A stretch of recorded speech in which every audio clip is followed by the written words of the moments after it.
And here we are. I think we started with this character. Oh yeah, I keep forgetting to remove this text whenever, because the game is mostly over the stream.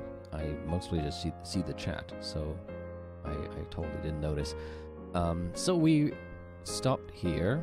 I didn't read who this is last time. I said we'll keep that for next time. And it says Claire Vaux. Is that supposed to be French? Because if it is, then I'm probably just supposed to pronounce almost nothing, like Claire Vaux Bernardou or something. But maybe it's Claire Vaux of Bernardus. I really don't know. Let's just say Claire, that's enough. Created by Bernkastel to be a reader, or perhaps a substitute actor. Technically, she is a vessel used to personify Beato and her game. I see, so she's not really any kind of character, but more like, yeah, just what is said here. She just represents Beato and her game as a person. Therefore, she has no personality of her own. In that sense, perhaps she is not a person, but a tool. Her name signifies her position as the final guide in Beato's game. I suppose this has some meaning then, and I'm like, maybe it's from some sort of literature, like, I think Beatrice, or Virgilia was something from Dante's Inferno. So maybe this is also a reference to anything, something like that. I don't know it. And we had like an image last time, yeah, where it showed us like a table of contents, as if we are going to read a mini book now. And this is chapter 1, A New Life. Those are the family rules. They may be strict, but I believe that the discipline you learn in this house will serve you well in the future. So, I was wondering before, who might she be talking to? Because we stopped here last time, and this text I already read in my head at least. I was wondering whom she was talking to. Also, I think this was 1976, so like 10 years before La Family Conference. Yes, madam. Okay, it's servants. The servants who would start working this April all called out in unison. I'm not sure, was it 76 or maybe something... Oh, here. The time was 1976, there we go, in April. The rules of the Yoshinomiya family are no more or less strict than those of the Fukuin house. However, we get paid a lot of money here. They also give us a lot of help in finding our next job. We work for the Yoshinomiya family, store up money, use their influence to get a job at a good company, and start on a new happy life. That was the dream, and it was a very realistic one, held by all of us at the Fukuin house. However, not everyone can become an Yoshinomiya family servant. Only kids with a record of exemplary conduct and good grades are recommended. So all of the kids who want to be sure of leaving the Fukuin house to live a happy life are feverishly devoted to their studies. That's enough for today. Tomorrow you start early. Make sure the lights are all out at the appropriate time. That is all. Yes, madam. Thank you very much. After bowing until Natsuhi was no longer in sight, the new servants all followed the lead of one of the more experienced servants and raised their heads. Oh? Hold on. I've seen that face before. Huh. Also, I think I'm going to use the other headphones.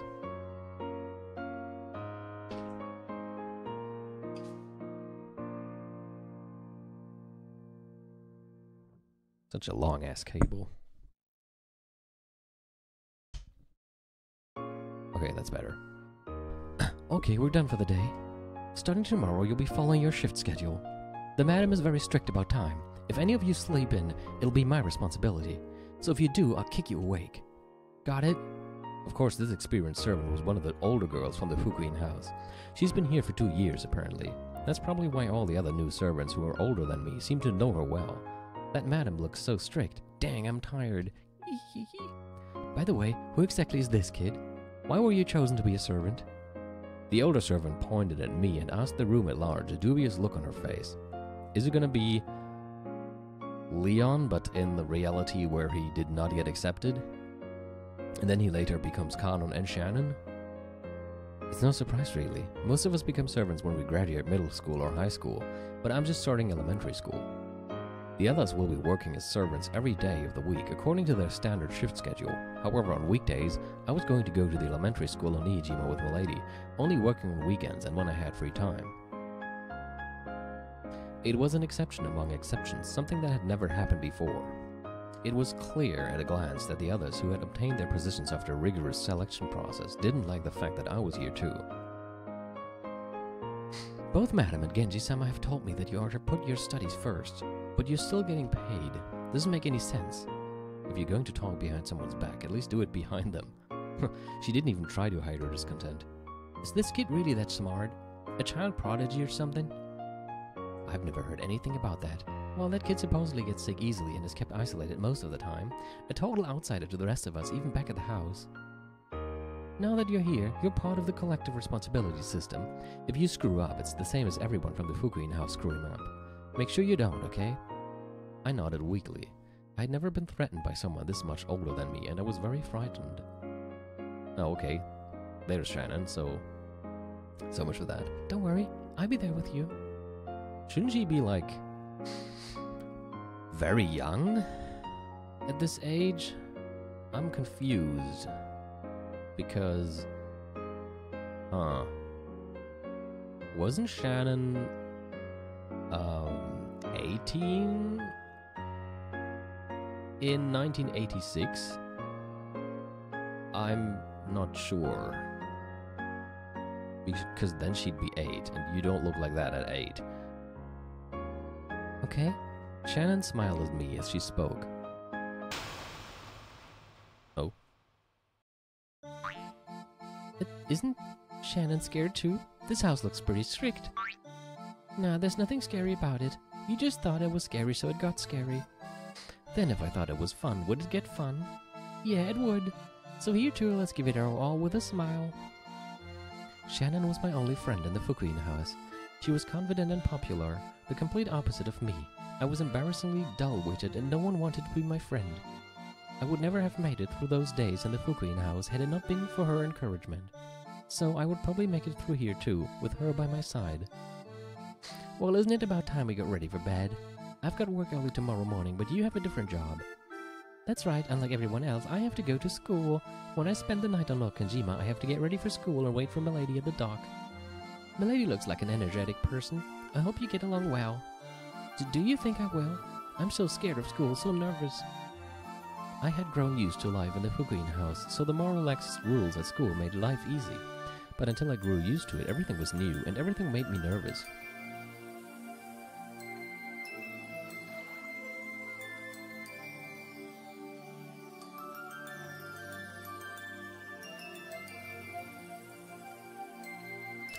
My new life on Rokkenjima probably deserves an explanation. It was completely different from the comfortable yet stagnant life I'd lived at the Fukuin house. In addition to the time I spent as a servant to the Yoshiromiya family on Rokkenjima, I also traveled to the elementary school on Niijima on school days. It was the start of a time that was both rushed and busy with hardly a moment to relax. Unlike the time I spent at the Fukuin house, I didn't get to sleep in the same bed every day. Half of the week I slept in the servant waiting room in the Rokkenjima mansion. I would return from school with Milady, go to the mansion and work there as a servant. Is Milady referring to Jessica? Perhaps? I guess we don't have like a whole separate table of characters for this flashback. I would then stay the night and go to school with Milady again the next day. So Jessica would, if that refers to Jessica, she should be 8 as well, right? I'm not sure about the age of everybody anymore. It's a bit of a shame that it doesn't state the age here anywhere. But perhaps that is also for spoiler reasons, because somebody is not as old as you think they are. Even though in that case you could still write what you were supposed to think at first and later correct it, right? I don't know. Maybe you should have taken notes at some point. When I didn't have work, I would return to the dormitory on Niijima, where I could have some time to myself in the room that I was assigned to. There was an adult dorm mother who strictly controlled mealtimes and lights out, but I was already used to that sort of life, so it wasn't hard for me. The rooms were slightly larger than average and housed 3 people each. Yeah, the Rokkanjima incident is 1986, and this is 1976, which is why I meant if Jessica was 18 at 1986, she would be 8 here. If she is 18. But was Shannon the same age as everybody? I'm just not sure about how old everybody was. However, either because of the number of people or some lucky chance, I was not given a 3-person room. Looks like we'll share a dorm room too. With Shannon by my side, I felt like I'd be able to manage well enough.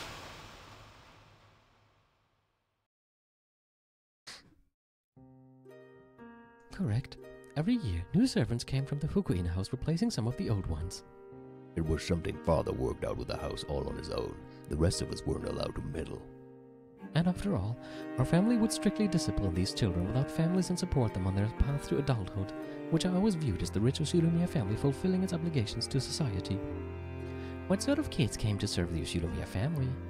I'm sure there were serious, cute kids of irreproachable conduct. It seemed to me that there were a lot of glaring hyenas among them.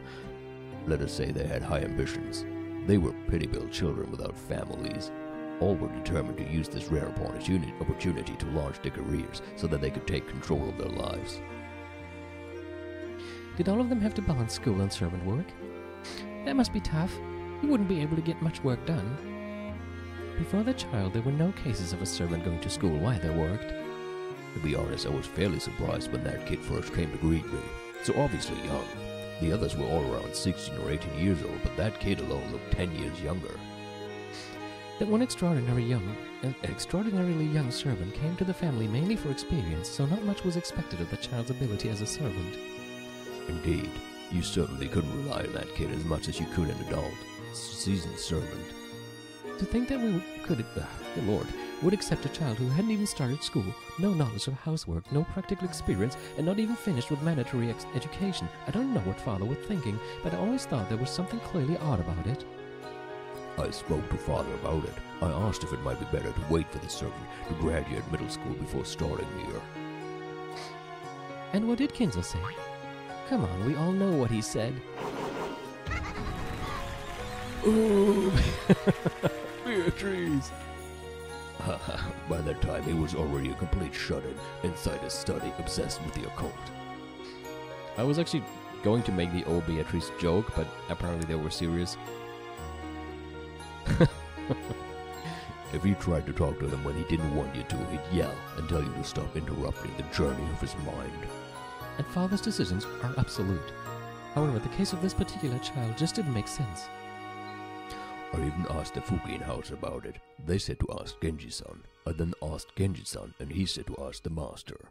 And then you asked the master, and he said, Beatrice! No one knows the truth. Jessica was the only child on the island. The servants would often play with my daughter, but she wanted a friend of her own age, someone she could play with at home as well as at school. I began to think that Father employed the servant out of pity for Jessica.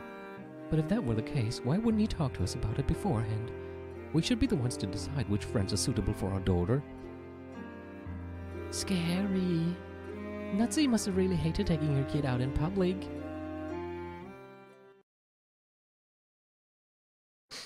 We should probably view this as an arrangement planned by Genji. Probably. Genji-san knew that the me in this world carried grandfather's blood. Oh, so it is him.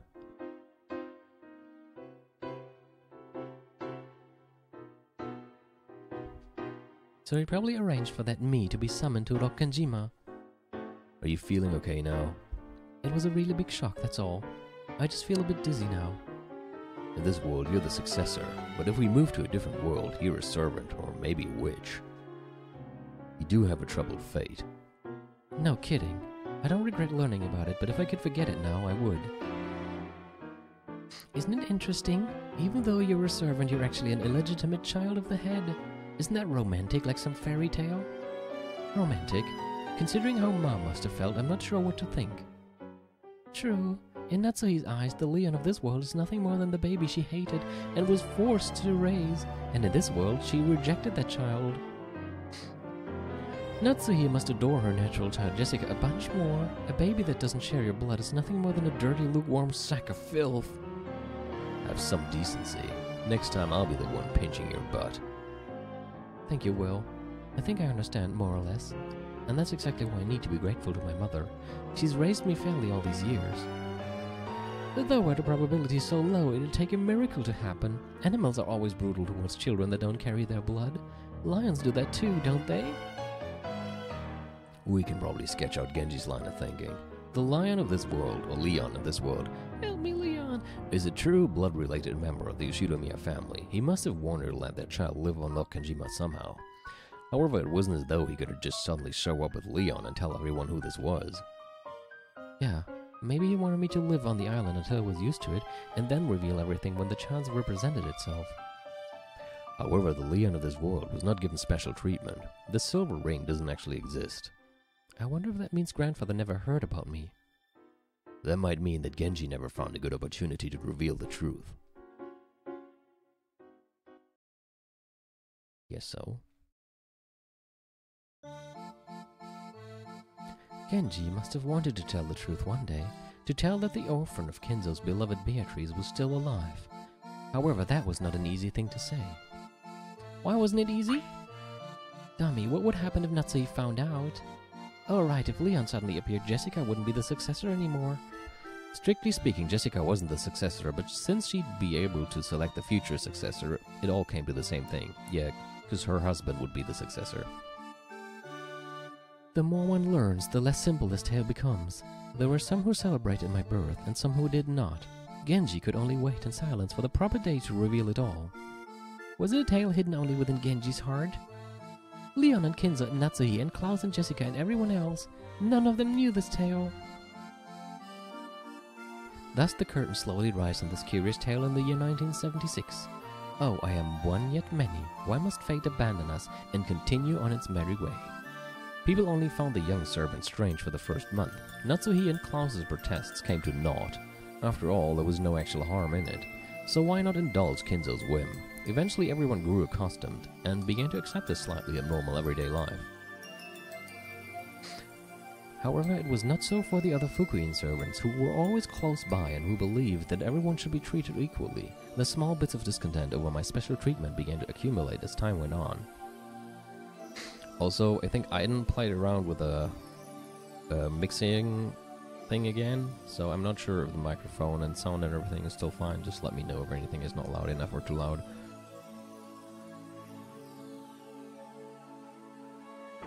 Oh, the moon. Sounds good? Okay. Nice work, Sawachi! The hell is that kind of name? Sawachi? How would you even write that?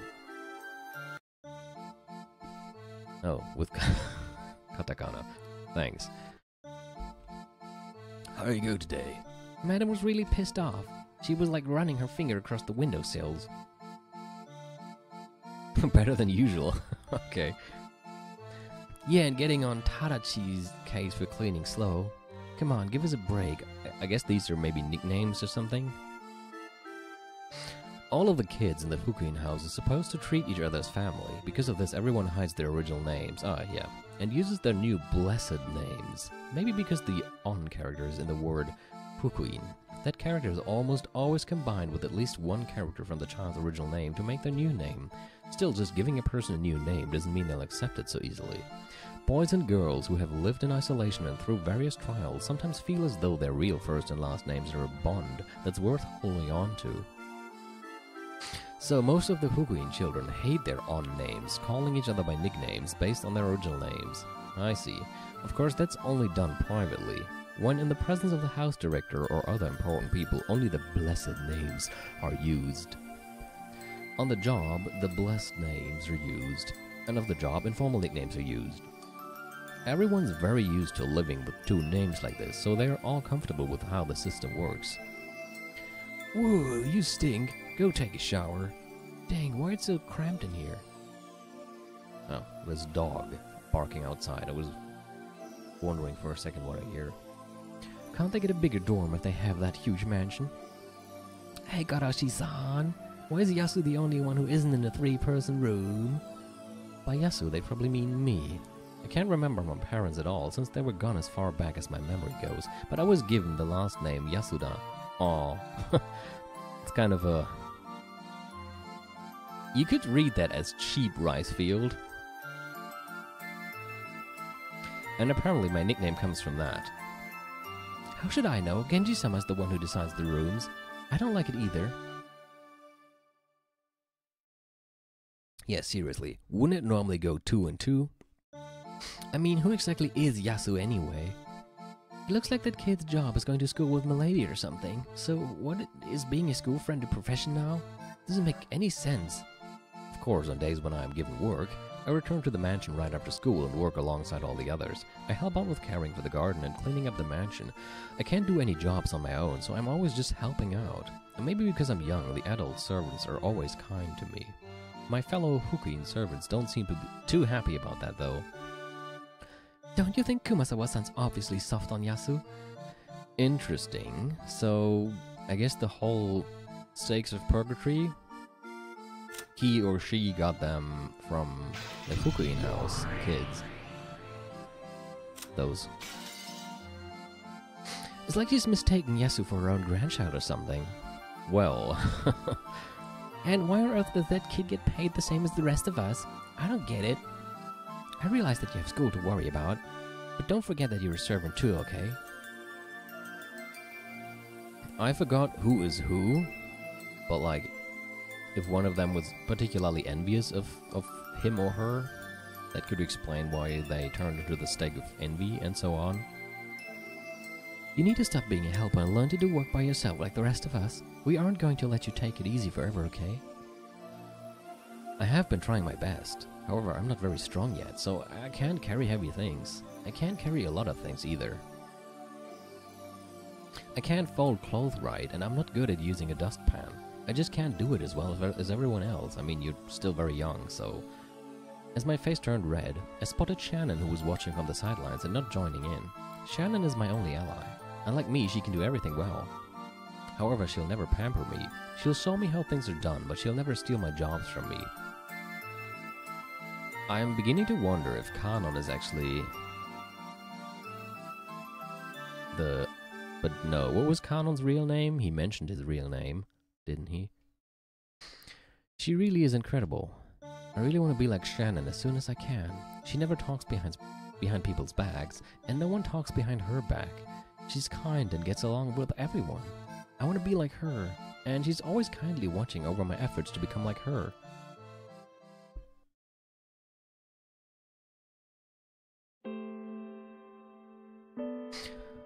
Why did I end up here?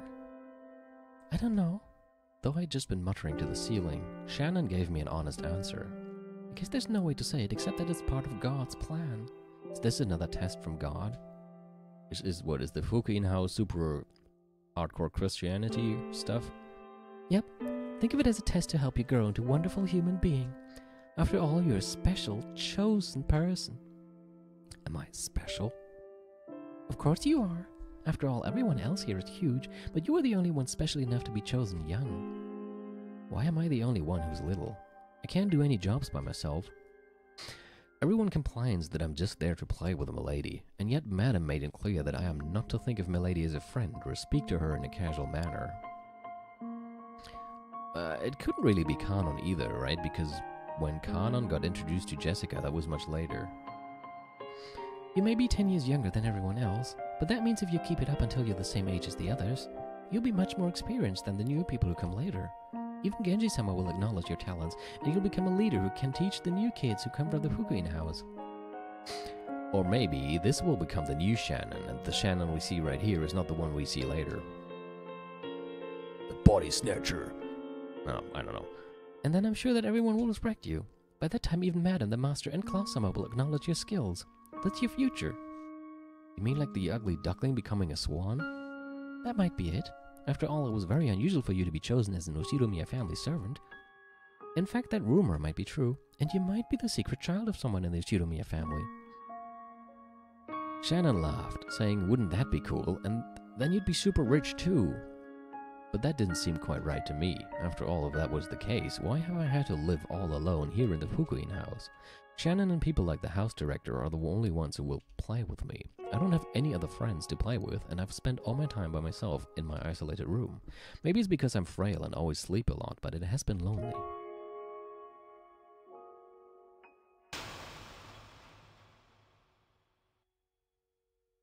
Oh, hi there. Hey, Genji. Exactly how much did you know? You never talk about anything, seriously, but you've known everything since the beginning, haven't you? 19 years ago, you heard from Natsuhi that a servant had fallen from a cliff holding a baby. You went to the bottom of that cliff and realized that the baby was still alive, didn't you? I was not qualified to determine whether it was alive or dead. Then who was? Nanzo. The doctor, of course. What do you say, Dr. Nanjo? Oh, Nanjo, not Nanzo. Nanzo kore. Are you certain? Is it alright for me to speak? If you are willing to tell the story yourself, then I ask it of you. Very well.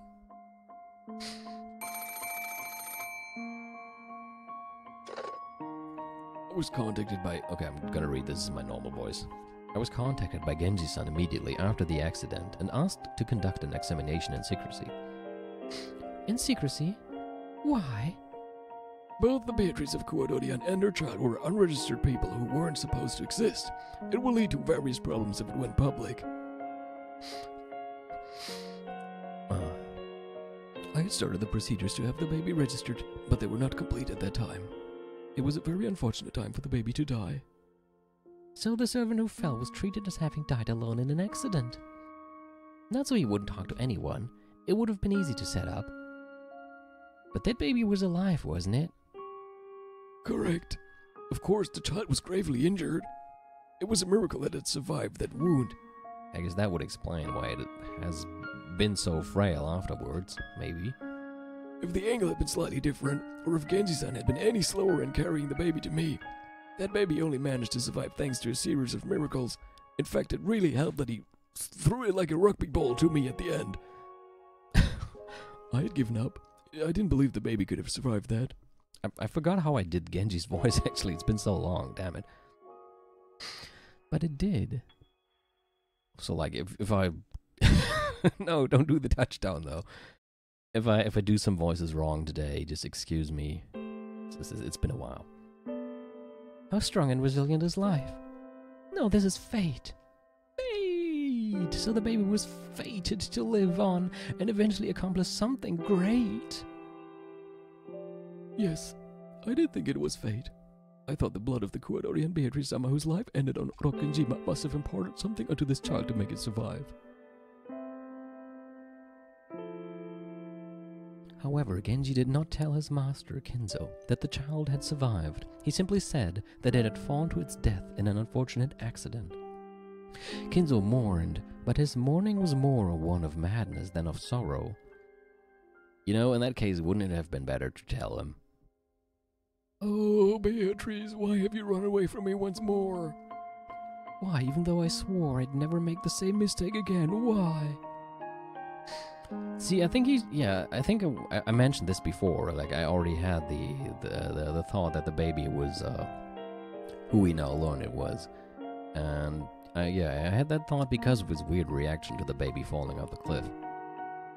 There was one matter in which Genji did not trust the master he so respected. That matter was whether Kinzo would be capable of accepting Beatrice's grandchild as her grandchild. I was about to mention this, like, maybe Genji held off because it was a girl. Again, we haven't learned of the gender yet, but I'm actually guessing it's a girl. Because that would explain why Genji perhaps, for the time being, decided to rather hide it than tell him, since we've seen what happened to the last daughter that eventually grew and started to look like Beatrice. And that was some messed up shit. Genji had served the Kuwadorian Beatrice for many years as well. He was very aware of what she had felt. He knew that she had accepted the favor Kinzo had bestowed on her and respected him as a father. However, her love was not the same as Kinzo's love. Kinzo thought her to be Beatrice reborn. The last daughter he got pregnant ended so well, indeed. Kinzo thought her to be Beatrice reborn and tried to use her to satisfy the many feelings he had felt for the late Beatrice. I like how they not state the obvious, but like, you know what it means. Of course, the Kuadoyan Beatrice could not accept those feelings. In the end, she had her chastity stolen by the one she thought of as her only family and respected as a father. Okay, now it's saying it very bluntly. She thought he was her father, and he thought she was his wife. Oh, what irreconcilable forbidden love. Concealable, I think. This is not to say that I was incapable of understanding how Kinzo-sama felt. At the moment of her birth, even he did not plan on taking advantage of her due to her resemblance to the late Beatrice Summer. He even spoke to me about it a few times when we were drinking. I always thought he was just joking. Was he surprised to find that the daughter grew to look more and more like the mother? As the daughter grew, did he suffer from a forbidden emotion he couldn't suppress? I thought that he might... Oh, I guess that's Genji. I thought that he might commit the same mistake again. That was my view. It's gotta be a girl then, come on. Beatrice-sama suffered much, and yet she never truly understood the difference between her feelings and Kinzo's. Beatrice-sama consulted me many times, laying bare her deepest feelings. However, I was unable to tell her. She really had a pretty messed up life if you think about it. She was just locked up on the island all the time, never got to experience anything of the outside world, not even got to experience hanging out with real friends or anything. And then before she even could like properly come to understand the different kinds of love, the person she thought was her father would suddenly force himself onto her, get her pregnant, and then at some point later, when she finally seems to get the chance to get off the island, she just falls off a fucking cliff and dies. Not exactly somebody who you want to be like. Maybe he's mad enough for... Oh god. That will be hard to say. Imagine telling her that the one she respects as a father wants to use her as a replacement for her dead mother. Let me say this for the sake of Kinzo-san's honor. He also suffered greatly. It pained him when he found that he could no longer think of his daughter as a daughter.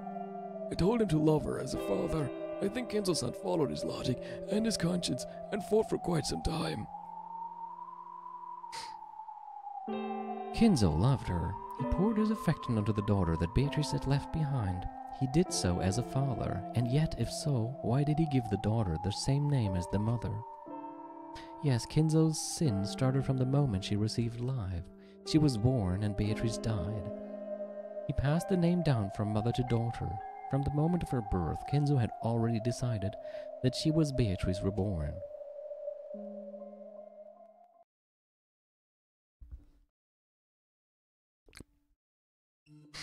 So then we get Leon. Kinzo trying to atone for his sin, trying to make Leon a proper member of the Shidomiya family. Exactly. I get the feeling I'll get my butt pinched if I talk about other fragments, but what if there was a fragment where Leon is accepted and Kinzo commits the same sin again? Want to see if we can find one of those? Who would want to see something like that? Is this your job, mixing up the worst possible delusions and possibilities for every part of a person's life and sneering at them? Whoa, I think that is the best description of Brandcastle I've ever seen. Yeah, seriously. Unfortunately, that's the sort of demon she is. How rude. I'm a witch. But she doesn't deny any of the rest. Genji foresaw the worst of all possible futures, and trying to secure a better future, he intentionally lied about the baby being dead. Right, Kinzo was a man so impulsive that he used his own daughter. Genji, who knew Beatrice's feelings and felt sympathy for her, couldn't trust Kinzo so easily. Even Genji? I'm not sure who's talking. Maybe this is Leon? Even Genji, Kinzo's most devoted servant? Or maybe it's her. Genji draws a clear line between the professional and the personal. While he served Kinzo faithfully, he also felt that the mistake Kinzo had made with his daughter was not one to be forgiven easily. Could be. And to make sure that Leon wouldn't be found out easily, Genji lied about the kid's age, lowering it by 3 years. That's a good point. In this world... I'm sorry. In this world, I'm just entering elementary school in 1976. I was actually supposed to become a 4th year then. If your frailness wasn't the reason, then Genji must have been careful to disguise the year of your birth. That would also perhaps be why he appears more manly here. Could very well be that Genji later told him to disguise as a man. Although, I mean, how long would that go well, huh? Not only Kinzo, but also Natsuhi wouldn't easily forget the baby from 19 years ago. That's true. If a suspiciously young servant of that age came to the island, Natsuhi's woman's intuition would definitely have picked up on it. Had the child been too sick to go to school for 3 years, or had the age been faked so that Natsuhi wouldn't figure everything out? Either way, we know that your age has been lowered by 3 in this world. Correct. The age of this world, Leon, has been altered by 3. This is a small, feeble kid we're talking about. An underdeveloped kid. It would have been more possible to pull off that. It would have been more possible to pull off than you'd think. She really has a way of saying anything in a meaner way than you'd have to. Calling him underdeveloped or something. I mean, guess she's not wrong, but still. Genji decided to wait and see. In the end, would Kinzo be able to accept Beatrice's child as an actual child or not? He had the child live at the Hukuin house until a suitable age and then summoned the child to the island as a servant.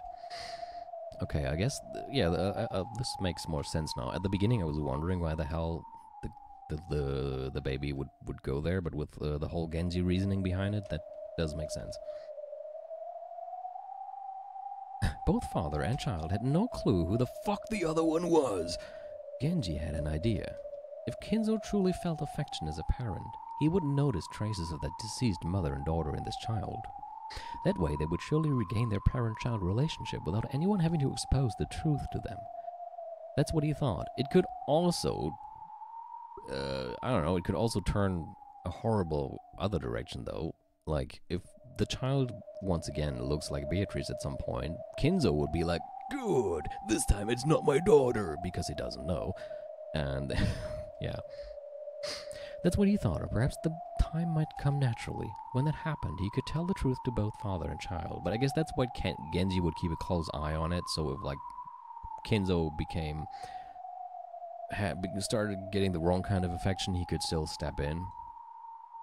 Believing that this day would eventually come, Genji told nothing of this to anyone. He watched over Beatrice's child, waiting for the fated day.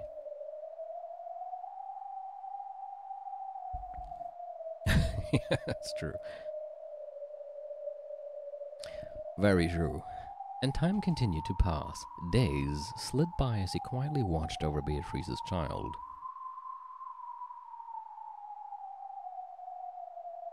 Also, sorry if I'm interrupting the text so many times to give my own thoughts, but this current part of the story just, I don't know, feels like it triggers lots of thoughts and ideas in my head.